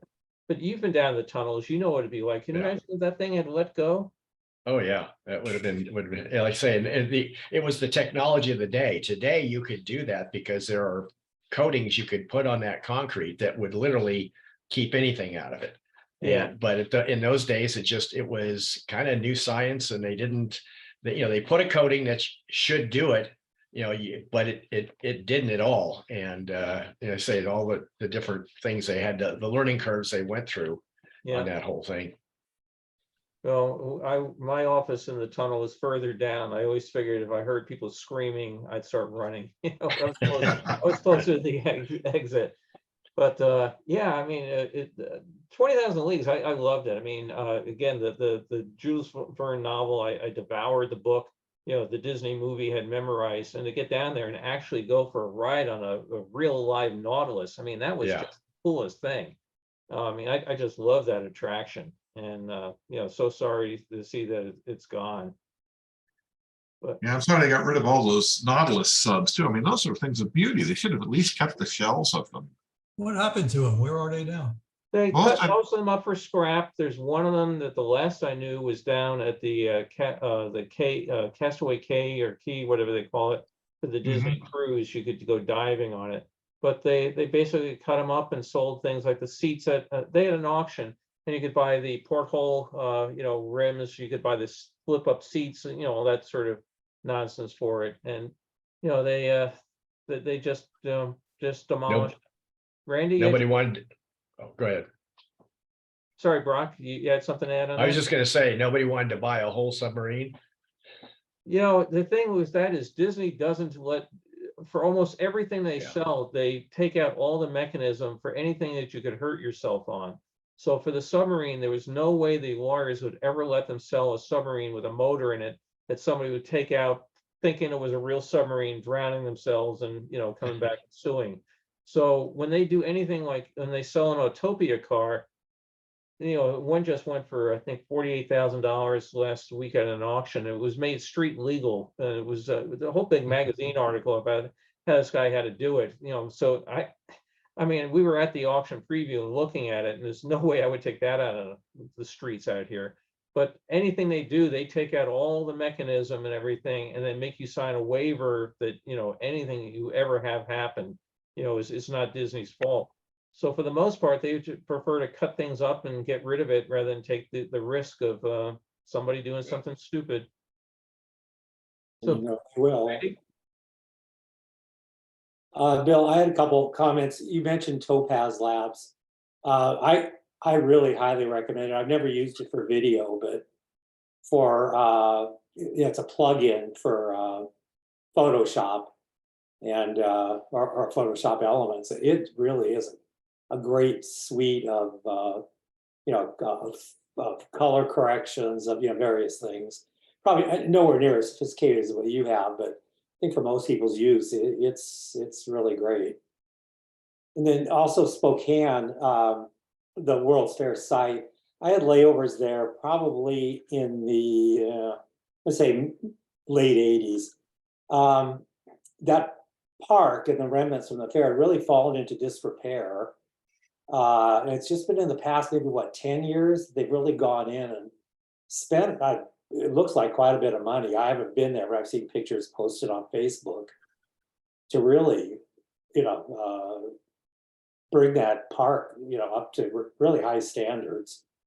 Yeah, we were there. We took a cruise up to Alaska, and we ended up going in and out of Seattle. And we said, well, we're so close. We went over to Spokane to see it, and they had cleaned it up. And I tell you, unlike, let's say, Central Park, where you might in New York, where you might feel a little nervous or something, I felt it was a wonderful experience. Carol could add anything she'd like to. It was clean. There were families all over the place. They have bike trails throughout the park. What's really nice is they have little monument markers to say this is where the so-and-such pavilion was. And then, you know, so you can go by and it said, you know, this was where the USSR pavilion was. This was where the so-and-such was, which was nice to give it some history to it. But it was beautiful weather when we were there, which was lucky. And like I said, there were people just out picnicking and bike riding and, you know, just strolling around looking at the flowers. In the middle of it, you have what's called Canada Island, and the bridges go out over to it, and they still have some of the totem poles from the fair. They're out there, and it's just really, really nicely well done. You know, you look at it and you see other fair sites, and I just did an interview with somebody this past week about the New Orleans World's Fair, and talking about how there's next to you know, nothing left of that fair, you know, that you can realize where it was. And what a wasted opportunity they had in New Orleans. And they did get a nice convention center and stuff out of it, but you know, Spokane, yeah, like Flushing Meadows had really gone into the crapper after the '64 World's Fair. I went back in '72, I think it was, and it was just holy crap. I couldn't believe that this was the same park that the World's Fair had been in just 7 years earlier. It has also come back, you know, from what it was. I mean, in the '70s, all of New York was a cesspool, and Flushing Meadows was really bad. But Spokane, anybody else been to the Spokane Park? Richard, what'd you think of it? When were you there and what'd you think? Well, I was there in 2005, I believe. And so it was kind of overgrown a little bit. The thing about it is the terrain is kind of interesting because it's got all these sedimentary rock ledges that the water is spilling down. And that's interesting, but I remember it looked like it had potential, but it wasn't realized in 2005. But what I want to rave about for Spokane is that there's a historic hotel called the Davenport that is at least a city block square, maybe 2 city blocks square, that was a complex of a grand old hotel and ballrooms, had a lot of different shops, had a flower shop in it, and it was all run by one family there in Spokane, and I stayed there overnight. And I had possibly the best fresh fish that I've ever had in a restaurant there. And the Davenport was charming. So there are reasons to go to Spokane. It just doesn't come up. You know, we don't buy the ponies that come shipped off through Spokane, and we don't realize that most of the lentils that we eat come from there and are exported. But it's got potential. Yeah, no, we enjoyed it. It was, like I said, a great day, and it's a small town, which is, again, why everybody said you'll never be able to pull off a World's Fair or any successful thing. And I mean, it could fit in probably into the 64 Fair parking lot with room left over, but it was nice, and it is nice that they did put the money into it to bring it back. And they like, for example, the Skyway system, you would get out and it goes down the gorge into the river, up to the waterfall, turns around and comes back. They had remodernized it and put new gondolas in since the day of the fair. So that was still running the original system. They've modernized it. But, and there's a sign there that they won't run it on windy days, certain days, if the wind is over a certain speed, and they also run it at over a certain temperature, because the gondolas don't have air conditioners in there, and they found people were going out parboiling and coming back. So when you get there, there's a big sign about, we don't run all the time for your safety and for ours. So we were, well, it's a warm day, it's going to be nice. Let's go first thing, so we got like one of the first things to go out in case it got too hot for the day. But they built a new pavilion out there and put a big merry-go-round out in it. And when we were there, they were just getting ready to build that pavilion. So they still had a merry-go-round in one of the old fair buildings that was still there, but they've since modernized and added more to it since then. So I hear from Seattle Parks people every now and then, and can I get them a picture for some, monument or brochure or whatever they're doing, and I happily send it to them. But yeah, I really enjoyed it. It's just a small town, but it's and if you see the pictures of it, and again, if you do have my book on the Spokane World's Fair, it was an armpit beforehand. I mean, it was all these rail yards came together. There was a giant industrial laundry that was there, so they totally absolutely polluted the soil underneath this thing. And the whole thing in 74 was a big thing about the ecology. The whole theme of the Spokane World's Fair was about ecology. So they did a big excavation of all this dirt, which then the activists of the time started screaming that, hey, you're taking your polluted PCP-laden dirt and everything, and you're spreading it around the whole state of Washington. And so they had to stop what they were doing, find a special spot to contain it, embed it, protect it and everything. But they had to do a massive, massive cleanup on that site to make it, safe for people. And when you get out there today, you see everything growing like crazy. They obviously, got, any of this little bad chemicals out of the ground. But yeah, they had quite a battle to get it cleaned up, and but they opened on time, and they opened on budget, and they made a profit. So they knew what they were doing. Hey, Bill and the other Disney people, I was kind of surfing YouTube last night. I had never heard of that, Disney doing a St. Louis project. And actually, the gist of the video I saw was that someone had located a set of plans and it went for auction, and it went for like $27,000. But then they, using those plans and blueprints and all, they described what had been planned. I had no idea that was even something that was considered. Yeah, that's a project that came and went and didn't get a lot of talk about. And I remember when that auction came up, but they had basically plans to build a giant indoor theme park. And because the weather in St. Louis is not real conducive to theme park experience throughout parts of the year. So it was going to be a massive building with different, like at Disneyland, you get different theme lands going around the hub. Well, this had different things, like the pirate type level, the so and such whatever level. And they ran into a couple problems with it. One was that their co-sponsor was going to be Anheuser-Busch, and they had all these big plans for beer gardens and that. And Walt was 180 degrees in the other direction. He did not want alcohol sold to the public in his parks, so that created basically the big rift that drove them apart. The other issue that I heard people discussing when I was back there, maybe Brock, you know some more about it, is the issue if you build this building and you've got certain square limitations on it. How do you ever modernize, upgrade, do anything to this building, because you're confined by walls and a ceiling as opposed to a theme park. If you want to go and build a Big Thunder Mountain, you can go as high as you want. When St. Louis, you'd be able to go 20 feet, for whatever.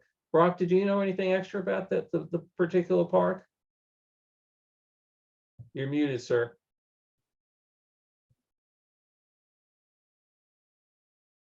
Forgot I muted myself.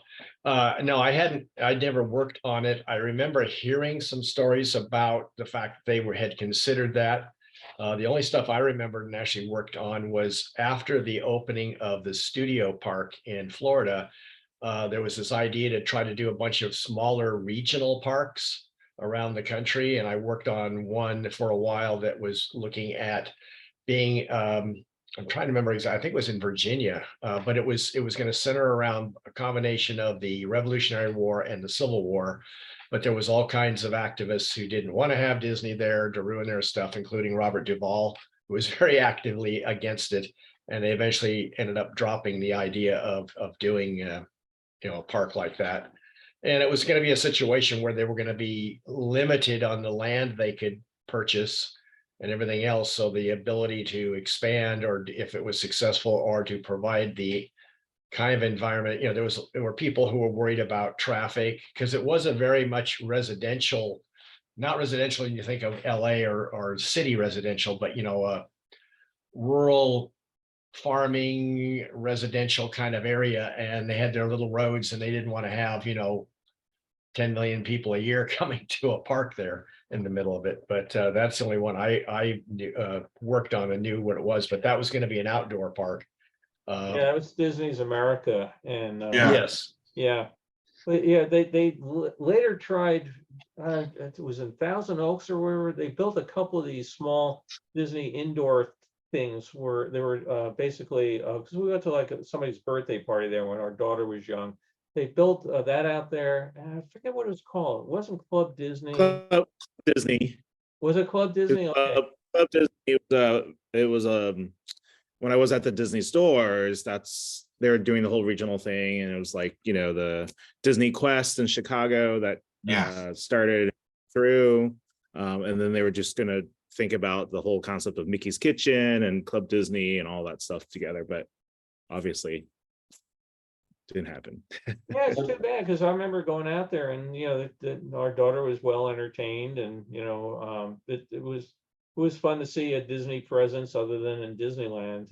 But yeah, I forget the riverfront one in maybe I call it Riverfront Park or something, whatever it was in St. Louis, got fairly far along, and then again, just they came to loggerheads between Anheuser-Busch absolutely would not back down, and Disney would not back down, and off they went. And Bill, according to the video I watched on YouTube, they did come to an agreement on the alcohol sales.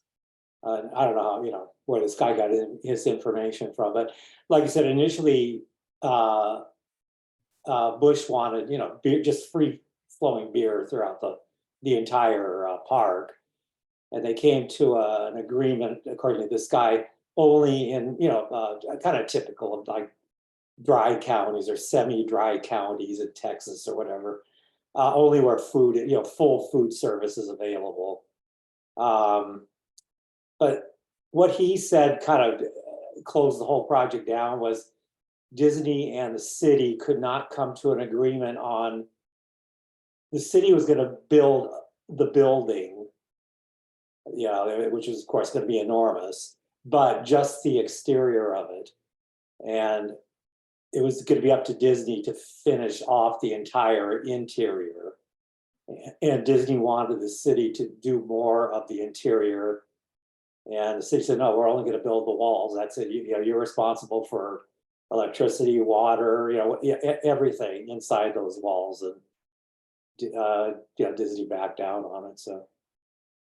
Yeah, I'm sure there was a whole bunch of different things going on. I mean, you'd like to think though, you know, for something like the alcohol bit, at the very beginning, you think, you know, the Anheuser-Busch people might have said, yeah, well, we want a great place to sell beer. And Disney could have said, we didn't want to sell beer. Well, it's nice talking to goodbye, but they got real far down that path. Those plans that were put up for sale were very detailed as far as, you know, ride layouts and, you know, all the rest of it. Yeah, it was kind of interesting because some of the roller coaster type rides actually went through levels. Yeah. You know, so like from the top level to the bottom level. So, you know, they could achieve some height that way. But yeah, the plans were very, very detailed. Would you ever go to the Knott's little theme park out at the Mall of America? No, in Minneapolis? Yeah, Minneapolis. There's no, I went to the Mall of America once. Yeah, it was there when I was there. I assume it's still there. And Knott's had a small theme park inside. It was sort of an idea of what you could do. And again, the mall's all enclosed, but it had a roller coaster and, you know. Well, I remember seeing rides, but I don't think I realized that it was sponsored by Knott's. Yeah. Again, today, who knows with sponsorships or whatever. I had fun looking at it. Yeah, I think it's Nickelodeon themed. I just literally saw something about that. Yeah. How they were just talking about the leftovers from when it was run by Cedar Fair and Knott's, and you know, the lodgy kind of woodsy feel to it. Now it's more bright and orange and greens and Nickelodeon. You know, that Minneapolis has several times tried to get a World's Fair in the past, 10, 15 years, whatever. I think they're still trying for, I don't know which one coming up, but one of the plans was just merely an extension of the Mall of America. I had a picture of it somewhere. They were just going to like extend it. It was going to be a pretty small fair from what you could see in this artist drawing, but that was the whole intent. They would extend the Mall of America, use it for the fair, and then it would become more retail space, I guess, after the fair closed. Yeah, the most recent plan I saw was to do that and then also build some satellite, you know, things around other parts of the state. It's sort of like the plan they had to do here in LA to have, you know, a distributed World's Fair, which again, to me, when I first heard they were thinking about bringing a World's Fair to LA, I thought, great. But then I you know, went and met with them, and their idea was insane. You know, have one pavilion in Burbank, another one in Glendale, another one in Pasadena. And they said, oh, that, you know, everything will be connected by mass transit. Well, you know, if that hasn't happened, I'm just going to grab something here while I think about it. Let me go find it here. Where did it go? But yeah, the Minneapolis one, they keep trying to do it. But, you know, I was talking to somebody about it the other day. I said, it's very, very hard for a city to come up with a World's Fair proposal to the BIE that is going to succeed against a nation's proposal to the BIE. So if you want to do the city of Minneapolis versus, you know, like when China put all its resources behind Shanghai, there's no way one is going to be able to compete against the other. But I just picked up an interesting proposal this week. I don't know if people can see it. Okay. This is the proposal for the 1989 New York World's Fair. And it's 160 pages of very, very detailed thing of what the World's Fair would be, why they want to have it. I'm going to scan it and get it online. But it was, you know, again, what it could have been, right? 1989, it would have been a great thing. So lots of effort goes into planning World's Fairs that don't get built. I was really glad to see this pop up, and I was able to get it. I remember. When are you going to scan that, Bill? What's that? When are you going to scan that? I'd like to read that. Oh, it's on my list. So let's see. Today's what? April 1st. So November 1st, maybe? I would say by November 1st, 2029 should be doable. Okay. Today is April 1st, so you probably just printed that page and held it up. No, it's a proposal. If you guys are familiar with the 64 fair, there's a fellow named David Oates, and David was a real champion of getting the dump of Flushing Meadows Park built back into the park we have today. And his Parks Department actually is a very nice memorial to him, a flower garden there in the park. He had been a young kid that wrote to Robert Moses, and amazingly, Robert Moses wrote back and, you know, yeah, come out to the fair, visit, and introduce him to everybody, and became very attached to the hip to Moses in later years. So he was listed as the president of this World's Fair, and he unfortunately died a number of years ago, very early. But it is kind of fascinating to go through and look and see, you know, they talk about, you know, the things that went wrong with the other two fairs and how they were determined not to repeat it, you know, that sort of thing. So I've only read through about a quarter of it, but I will get it online. It's God, our daughter gets married a month from now, so I've got a few things to do in between. After that, I will get back to some more of this stuff. But you know, yeah, Minneapolis, I don't know how they're going to get a World's Fair. They're planning on doing it around a health theme, I understand, this time. You know, with you know, the Mayo Clinic and a few other big things. But you know, how do you go up against, you know, some of the countries that want to put something and draw people in there? Well, part of it is that I think they've always applied for the smaller specialized exhibitions, not Right. like Dubai or Shanghai, what used to be called a universal exhibition. So, you know, they might have some chance if they're competing against Buenos Aires is supposed to have had a fair, I think this year. They just canceled the whole thing because of the pandemic, either this year or next year. But yes, you know, cities more of the size of Minneapolis. You know, and you talk about like Shanghai, like I you know, went to Dubai. It's obvious that, you know, the government just pours billions and billions and billions of dollars into these things. You know, it's something that we just won't see here. Yeah. No, maybe the smaller one, like Spokane was a smaller one. It wasn't a class 1 exhibition. Maybe they can do it and pull it off. It's, you know, this woman that was interviewing me about the New Orleans World's Fair was asking why they don't have them anymore. And I said, well, they do have them. They're just not in the United States or, you know, North America. But, you know, part of the problem, again, is if you decide to build something, say you were going to do a World's Fair and it was going to be 5 years from now, everything you could possibly think of putting in there today is going to be obsolete in 5 years. I mean, the pace that the world moves at is just insane. So, you know, you think back in the 64 fair, you could say, well, we're going to have a slightly newer car, and, you know, everybody gets excited about it, going and seeing that. Well, now what are we going to have in 5 years from now, as far as, you know, what would any of you guys put in a World's Fair for an exhibit? You know, that's the tough part. I mean, you got to start thinking that far out.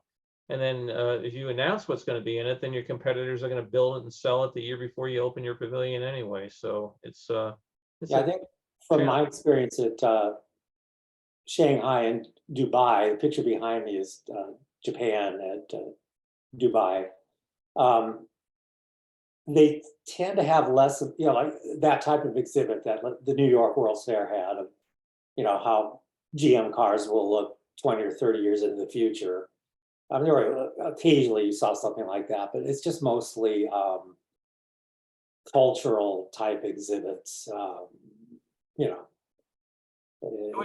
which is what I prefer. I mean, I remember going to some of them, like the Expo 85 in Japan, and I went to the US pavilion and I immediately was trying to perfect my Canadian accent after that. I mean, I thought it was a dreadful pavilion.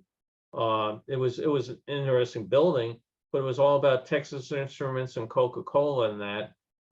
It didn't have anything in it that I can remember as far as what makes America, America, you know, the people, the national wonders, you know, anything. It was, you know, here's the latest semiconductors, because by that time we had pulled out of the BIE, and, you know, the government wasn't involved, and they were, you know, desperately turning to private industry. So Texas Instruments they were the big ass sponsor of it. Then you go over to Canada and you see a great presentation, and or Japan. Japan's pavilion was interesting too. As a matter of fact, the U.S. pavilion was about the only one at Expo 85 I remember thinking was a giant disappointment. But yeah, others. I mean, I'd want to go there and learn more about live in I don't know Ghana or something than about the latest semiconductor. You can see that anywhere. And one thing I noticed in Dubai, I spent a lot of time watching. They, in the fronts of most of the pavilions, they had like courtyards or whatever. They would put on native dance, singing, that kind of stuff. And I mean, I know every fair has had something like that, but really was really almost just almost every pavilion had something going on in front. You could be standing in front of, like, I remember Belarus had really good dancers out front, but right next door was Ecuador with Ecuadorian music, and so you're standing there, you're hearing all this music kind of competing with each other from 5 or 6 different pavilions on that one particular section of the fair. And I really enjoyed that. Like I said, I know in previous fairs I've gone to, you hear it off in the distance, but you kind of just dismiss it because you're in line for something else or whatever. There, I actually took time and stopped. I remember the last night I was there, I had to get up early to get to the airport for my flight, and I ended up staying like 2 hours later. I was the Angolan pavilion was near where you exited to get on the metro, and there was this really charming. She was Angolan and Czechoslovakian or Czech lady singing, and she was just really good and really charming. Just really had the audience, wrapped up in her hand. And I watched that for like an hour and a half, 2 hours. If I know I had to get back to my room and go to bed. But that I really like that kind of stuff. Yeah, it was just caught my attention. Yeah, and that's the sort of thing where, again, if you do a World's Fair based on medical science, I don't know how you particularly make that entertaining. Yeah, Expo 2015 Milan, it was based on food, was kind of the theme. And I thought that, how interesting can that be? But they really, most of the countries really did a good job of, presenting that theme in an interesting way. Well, I think I'd be much more inclined to go to a place that, was themed around food or, like you say, dance or, alcohol, as opposed to heart-lung transplants. It's hard for me to think that's going to be an exciting theme. Yeah. I could be wrong. I hope they succeed. Hope they're able to do it. I'd love to be able to get to one more of them as time permits, but we'll see. Has anybody in here looked at going to Osaka in 2025? No, I haven't made any plans. I'd like, if our son gets over his bout with long COVID, something like that would be a real appeal to me because he's a big Studio Ghibli fan. I'd love to go see the Studio Ghibli theme park over there. So, but I haven't heard too many. The way things go these days, everything that's more than a month out is in the distant future. Yeah. The plans I've seen for it, it's very small for a Universal exhibition. Right. Beginning to release pavilion drawings and whatever, and pavilions are very small. They keep saying it's gonna be like 140 or whatever countries. I'm sure, how are they going to fit these on the site? But the buildings are going to be quite small. So if they say it's half the size of Expo 70, should make it about around 400 acres, I guess. Right. Just not small, but for 140 something countries, that is small.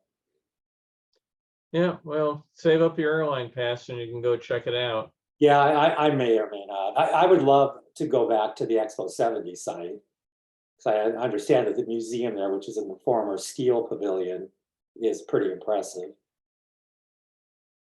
Yeah, we still got the Tower of the Sun standing out there. Yeah, well, yeah, and the Steel Pavilion Museum is devoted completely to Expo 70. Right. A lot of models and that kind of stuff. Right. Well, I hope people enjoyed a few different views. I'd love to get more films of things like Busch Gardens and that.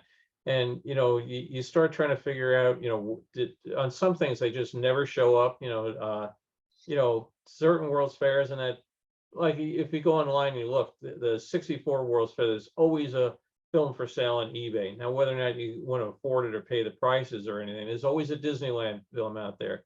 But you would say, did not anybody in this country own a movie camera in, well, that Spokane film was real short. That's the first one I've come across from that. There's one film that somebody keeps trying to sell on eBay right now of Hemisphere. But he wants $120 for it. And I said, I'm sorry, I'm not interested in $120 for 3 minutes of 8mm fun. It's just real interesting to see how home movies came up and then it's just seemed to have crashed off a peak as far as people's use of them. So, and it seemed to have fallen off that cliff well before video came along too, because by Expo 74, people, nobody had a home video system, but just the stuff just doesn't show up in it. So more and more stuff just shows up, but it's the same things, and I enjoy like the dinosaur film. I really got a kick out of it, seeing the mold machine, and I'd never seen a movie before of the flying, bird, whatever, the Aperturix or whatever, going around the eggs. Again, I've got still pictures of it galore, but I don't remember from 1964 that the thing actually moved. So when you see it going around, you go, wow, that's what makes it fun for me is, rediscovering something else. So real quick before we go, Brock, did you make the last retiree lunch? Yes, I did. Missed you there. I was battling my wife's computer. Oh, that's right. Yes. Yeah. Everything And fixed? well, yes and no. She's up and running and everything is working fine on a totally different computer. I took her computer, I erased the hard drive, I reloaded Windows, and it would just keep having problems. There's something hardware-wise that apparently has gone wrong with the something that, whatever bus the internet connection of Honks. Everything else worked great. Everything else, open up Word, open up anything else. But the no matter what I did for a internal antenna, external antenna, was bad. And that's this sort of thing. Is it the network? No, put another computer sitting next to it on the same desk, works fine. So I bought another computer and got everything moved over. But I was just saying in the last couple of days, I was about ready to hold a gun to the computer and tell it work right or else. Just on the side, you go and you back up everything. I'm very methodical on some of these. I back up everything, I make a checklist of all the applications to move over, get them all over, and I still know where the original DVDs are to install, her copy of Office and all that. And everything's going fine for about a week. And then she says, where are all the contacts in my email? I wanted to send something to somebody, there was no contact in there. And okay, all right. Well, turns out Microsoft and their infinite God-given wisdom does mail store over here, but does your database store over there. So when you go and you copy your mail database, it doesn't copy the contact database. So okay, so now I said, great, I'll go to the backup and I will go and I will just happily take the backup of the database and restore it, and it comes back no contacts found. So, and you go online and here's the checklist from Microsoft. I follow every step along the way, no contacts found. So I finally just took the database, restored it onto my computer just as a database file, found a very simple little free program that takes it, decodes it, puts it in a comma separated file, took that back to her computer, imported it as a comma separated file, and now everything's fixed. I hope, knock wood. But the amount of hours put into it, it was just, and I thought, oh, it'd be real simple. I'll just start this thing running and I'll go and make the lunch. I still, let's see, I got it fixed at I got the last contact thing put back on at 9 yesterday morning. So, so I'm just waiting to see what else. You still have time to make a presentation today. What's that? You still have time to make a nice presentation. Oh, thanks. So this was a very busy week. I put we had a bunch of LAPD details that really ran many hours late and stuff. And, it was a crazy ass week. So that's like I said, I'm not going to do next Saturday, but 2 weeks from now, I think people are going to hopefully really enjoy, because I've not restored them. I've just looked at it and go, ooh, pretty. The building of the 64 fair. I think those are going to be kind of fun. And we'll Hey, be, Bill, how old is your daughter getting married today or the end of this month? what's that? How old is your daughter who's getting married at the end of the month? Oh, let's see. Do I tell a lady's age? She was born in 86, so that we can kind of tell you there. Oh, so 37. Yes. Oh, great. Well, So congratulations in and the best Bronx wishes. neighborhood. What's that, Aaron? Yeah. I say congratulations and best wishes to her. Oh, thanks. So far, all the dramas, this work and that work, and it's all merging, coming along. She was very, very fiscally prudent in some of her requests and all, so we're looking forward to it. So her big worry now, she's up living in Seattle right now, but coming back down for the wedding, and we've been having the wettest winter on record here in Southern California, with, again, very heavy rain just on Thursday. I mean, it came down here like a friggin' fire hose. So now my daughter is starting to worry about, oh my God, when I booked this a year ago, I didn't think any chance of rain on May 5th. So she's now getting worried about it. So Brock, I need you to go and do an anti-rain dance out in your neighborhood. Okay, I'll try that. Yeah, we've had 28 inches of rain on our property, over 28 inches of rain this season. That means since October, end of October. So it's been a huge winter. It's been a ride. I mean, on Thursday morning, we had to start early. There were a bunch of kids, a couple hundred school kids doing a 12K run. So we had it traffic controlled, and it poured Wednesday night, Thursday morning, stopped, and it was a little misty and drizzly at the beginning of it. But these kids had to cross a stream, going through a park at one point. And some of the smaller ones, they had to have teachers picking them up and lifting them across the water, sort of thing. And then I had to go do something else. And then the way back from, I had lunch with somebody. On the way back, I come drive up on a 6-car collision. So I was in the patrol car with the lights and everything. So I took care of that. And just as I got back into the car 2 hours later, the skies opened up. I mean, it came down Thursday afternoon to the point where there was localized flooding in the area, roads closed because there was 6 inches of water. I mean, it went from dry to flood within, the 1 hour rain was insane. So, Yeah, that rain later on Thursday, at least for down here in Long Beach, had been predicted just to be maybe like scattered showers or sprinkles. And it was pretty massive. What was interesting was I got up when I was looking at the night before, trying to figure this race was going to be rain or shine. I look and I go, oh, it's going to die around 3 in the morning, 3, 4 in the morning. It stopped her actually around 8 in the morning. But I said to my wife, oh, they're forecasting the race should be okay, but it's supposed to come back at 3 o'clock in the afternoon. She called me at 3:01 to ask if it was raining where I was, which was about 3 miles from where she was. And I said, no, it's getting really gray and dark and everything. She goes, well, he's predicted rain at 3, and it started raining at 3:01. And that prediction had been 14, 16 hours earlier. So, I mean, the science they've got it down to is truly, truly impressive. And I said, no, it's fine here. It's really nothing going on. I mean, I'm not wet at all. 5 minutes later, I had the wipers on high. I mean, you could watch the wall water coming in your direction. And I was so glad I was just putting the last of my traffic cones back in the trunk of the car, because I'm like, oh crap, you can see it coming. It just poured. Hey, Bill, did you hire a wedding planner? No, my daughter has done all the planning herself, and I've been helping her with logistics as far as buying stuff. Our house looks now like a warehouse of giant letters, that they're going to put flowers on. She's coming down here the week before the wedding to, put all these bits and pieces together. But no, she's done a really good job of, planning it herself. And she's at a wedding today for one of her best friends that is absolutely freaking out about everything. I mean, she's turned into definitely bridezilla. And Margot's attitude is whatever happens, it happens. We have an open bar, so people should enjoy it. So what is the date of the wedding, and what is the actual location?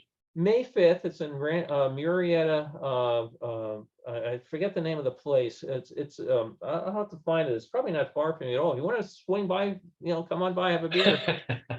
Okay, sure. mean, But you need to know where it is. Well, I'll listen for the music. I'll listen for the music and then follow it, right? Yeah, we're actually coming down on Wednesday. Yeah, is it Wednesday we're coming down? No, we're coming down on Thursday before the wedding. She's going down on Wednesday. So we're staying over in the area. And I had all these thoughts, oh, there's a railroad museum out there and I can do all this stuff. And she's, no, you got to be here for this picture. You got to be here for that, so I'll have to come down and explore the attractions of your area on another. Well, yeah, like I said, we've talked about getting together, and unfortunately, things went awry for a while. Diane was having some medical issues that kind of limited what we could do in that respect, but she's doing better now. And so you'll have to come over and we can go to the train museum then and other things. We've got a room here. You can spend a night or two if you want. We can hit wineries, whatever you want to do. Sounds great. I just may move in. Maybe we can do a Saturday, do a live remote from the train museum. There you go. How many kids do you have, Bill? I have two. Two. Yeah. So, and again, I just feel absolutely blessed in that. Doing the police stuff I do, I keep seeing people that have such terrible, terrible problems with their families and everything, and it just you walk in the door, you come in some days and you just want to run up and give everybody a big ass hug, and they're like, what the hell's with going on? But we're really looking for the wedding. The guy she's marrying is just he's wonderful. We're really so happy for the two of them. So when it's been coming and coming, it's a year out, it's 6 months out. Now you're realizing, oh wow, it's a month out. And we've got house guests coming in from out of town. And I've said, oh man, the guest room, which is full of stuff, needs to be emptied out. So I got a few challenges for the next month. But yeah, knock wood, it won't rain. You'll make a Saturday presentation of the wedding, right? What's You have that? all that in film. You're going to make a Saturday presentation here of the wedding, so we get to see what it looked. No. So yeah, that definitely, that weekend, the 6th will definitely be dark, as they say. Because the wedding ends on, it has to be over by 10 o'clock that night. It's an outdoor pavilion, and the city has very high restrictions on noise and that. So Brock should not be able to hear our music. But we're not going to then try to make it back home. So I already got the dog sitter lined up, and we've already got the suit already. Well, I actually have to get some alterations done. Is this going to be indoors or outdoors? The ceremony outdoors. It's a really nice spot where they've got What if it rains again? on it and stuff. But then the reception's in a pavilion that's open on 3 sides, and you can close it in if, God forbid, the weather gets bad. So is it at one of the wineries? No, it's not. It's in that area, but this woman's family built this thing a number of years ago. And, just they've been doing weddings there for 20-something years, and not just weddings, other receptions. And when we were out there, they were doing somebody's celebration of life, we just checked it out and everything. But, again, the price was really, really, really reasonable from my point of view, because you looked at some places and go, oh God, and then she came up with this place and we liked it. It's about 2.5-hour drive for us. So it's not bad for the local people. And if you're coming from out of town anyway, instead of flying into LAX, you're flying to San Diego airport or, whatever. And it's you stay in the hotel there as opposed to a hotel here. It didn't really matter. So, but yeah, looking forward to it. So, you may see me getting a little more frazzled as we get closer to it, but so far, knock wood again, doing great. I was hoping you had hired, what was the wedding designer in the remake of Father of the Bride, Frank? Oh yeah. Yeah. Yeah, or it could even be worse. We could get Monica Geller. Do you remember the episode of Friends when she's being the wedding planner? I have never seen Friends. Oh my God. She's got the headset and the clipboard, and everybody has to, like, you're 7 seconds behind on your march. She's just well, that particular episode with where Phoebe I guess I guess they were catering. I don't know if it was the wedding, but they were catering, and Monica wasn't getting paid. She didn't know how to ask the woman to get paid. So Phoebe just kind of took the reins and went up there and just yelled at the woman, and the woman handed over the check. But yeah, Monica, wedding caterer.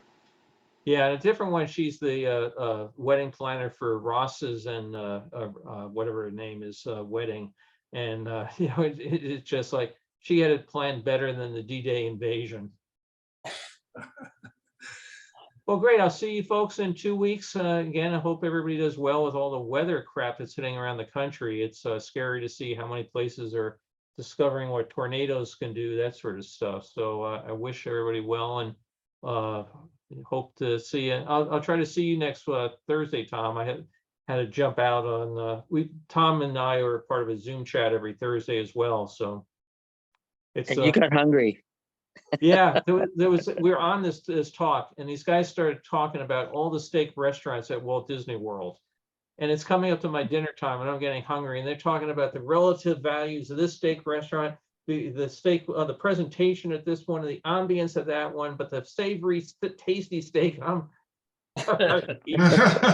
you're Head over to Outback. Yeah. Oh, Hey, Bill. One thing coming up for this wedding, by the way, is I decided 2 years ago, this past week, I went on a diet, and I haven't had a soda or an ice cream or anything. And at the wedding, my daughter's having a gelato bar. So if you see me 6 weeks from now, and I'm about that wide, you'll know I really love gelato. So that was the thing about Expo 2015 in Milan.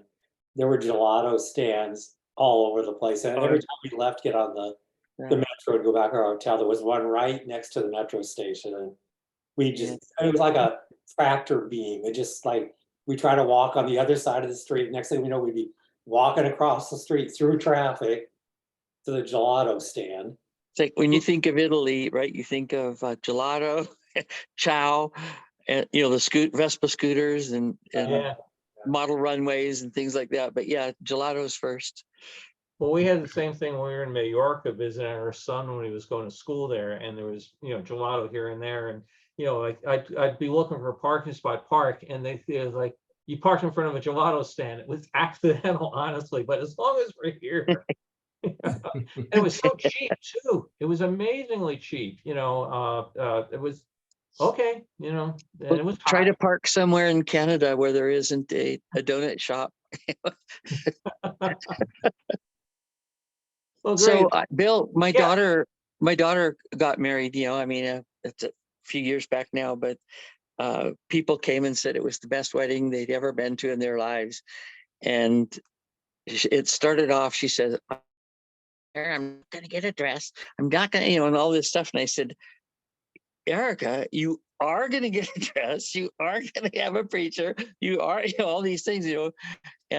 And like I said, it turned out just couldn't have been better. But it was so funny. I said, people are coming from all over the United States. You know, they're going to expect to see, you know, a preacher and all that. And it, like I said, it really turned out great. It was up at Park City. It was a friend of mine owned a restaurant up there, and it, you know, was closed during the summer. So we just took over the whole restaurant, and he had 3 choices of what to eat, and it was just a blast. It was just so fun, and they made up their own vows, and it was like she'd say, "Well, I promise, you know, not to do this, you know, if you'll do that," you know, kind of stuff like, right, because he's a huge sports nut, so it'd be like he loves the Cubs and all that. So if you promise not to sulk if your team loses, you know, then I'll do the dishes, you know. Great. Well, let me just pull up real quick. Maybe you can recognize this place, Brock. So hang on 1 second. This is the venue. Monteleone Meadows is the name of the place, and these are just some pictures we took when we went out to preview it. So again, it's you go driving out and you just see empty land all over the place, but then you come to this you know, this you know, kind of oasis out there. So these are just some shots. Her fiance had not seen it at the point, so we were out there one day, and she just took all these pictures, you know, to get his okay, because we had to sign the contract that day if it was okay with him. And then they've since come down there and done a food sample and cake tasting and all the other stuff. So these, Fabulous. I'm Yeah. not familiar. I'm not familiar with it, but it really looks nice. It yeah, does so look this nice. is where the ceremony will take place out here in the gazebo. Again, rain and everything permitting. There's Carol as and there's Margot here, so we're taking the tour of it. So You know, it kind of reminds me of the Sundance Resort, you know, that Robert Redford has, you know, with the water and the, you know, the buildings and the, you know, the theater style. And, I mean, it's up in the mountains, of course, but still. As an artificial waterfall, I saw. yes, we can make sure we have. And there's the pavilion again. If it does rain and you have to go inside, you know, they have plastic, you know, screening and everything. They can close it off. Was that a chocolate fondue fountain I saw? No, they have a regular water fountain. There. It does look chocolate in the brown, but yeah, I probably would have gotten closer and sampled it if it was really chocolate. I think the health department would have an issue with that. Yeah. But we're looking forward to it. Like I said, it's a very nice spot, and I thought the pricing looked reasonable. Especially enjoyed they give a law enforcement discount. So That was nice. yeah, and like I said, you go out, post your pictures on the dock out here. So that's where we'll be. So look it up, Rock, Monteleone Meadows. You can see how far. That dock looks really familiar, like we've seen it in movie sets before. A dock is a dock. Well, the way it sits. Yeah, You're remember probably that thinking- National Treasure series on Disney Plus? It kind of reminded me of that dock where they had the shootout. Oh, You're probably thinking, what is that park in LA where Fantasy Island was filmed? I can never remember it. what you call it? Busch Gardens. Arboretum. Oh, really? Yeah, okay, right. Yeah. But they Oh, I got didn't it know wrong that. on that. Yeah, they did the pilot out there at the Arboretum, and then they rebuilt the house on the Warner Ranch in Burbank. So, but what was interesting was because of the way they needed to lay out they didn't have the same amount of ground on the ranch to do what they did to the house. The house that is on the ranch was 180-degree flip-flopped from the one at the Arboretum because of the way they had to put the driveway and stuff. So they had to go and shoot in reverse out at the Arboretum. So if you watch the pilot movie, you can see people that are right-handed for some shots and left-handed for other shots, just from the way they change things around. We used to go out at lunch all the time. Because I had an office on the ranch, and if I was over there for a meeting, lunchtime, you just walk out and see who Mr. Rock, was bringing onto the island that day. And for the movie Magic, for the people that haven't seen it, they come and they land on the plane. And they had a dock there, and they're all getting off the plane. Well, the plane lasted about 3 feet in either direction, and the water was pans about this deep down below with little fans making the water move, so the sunlight would come up and sparkle on you like you were in on a real dock. And then about 50 feet off to the side was a Marine boot camp used for the movie and then the TV show Private Benjamin. So it's very disconcerting that you got the beautiful house. And all the plants and everything, not all of them, a lot of them were in potted plants that, they would just pull out and then, put back. And then here's the plane, but there's a parking lot, there's the Marine camp. It was just, it was a crazy spot. And unfortunately, they're going to tear it all down and put more crap there now. So, but we are looking forward to it. So see you in 2 weeks. Hope everybody has a great Easter. Hope you get a chocolate bunny or anything or whatever for those of you that are so inclined. And for those, we'll see you all in 2 weeks then. Take care. Thanks, Bill. See you. See you later.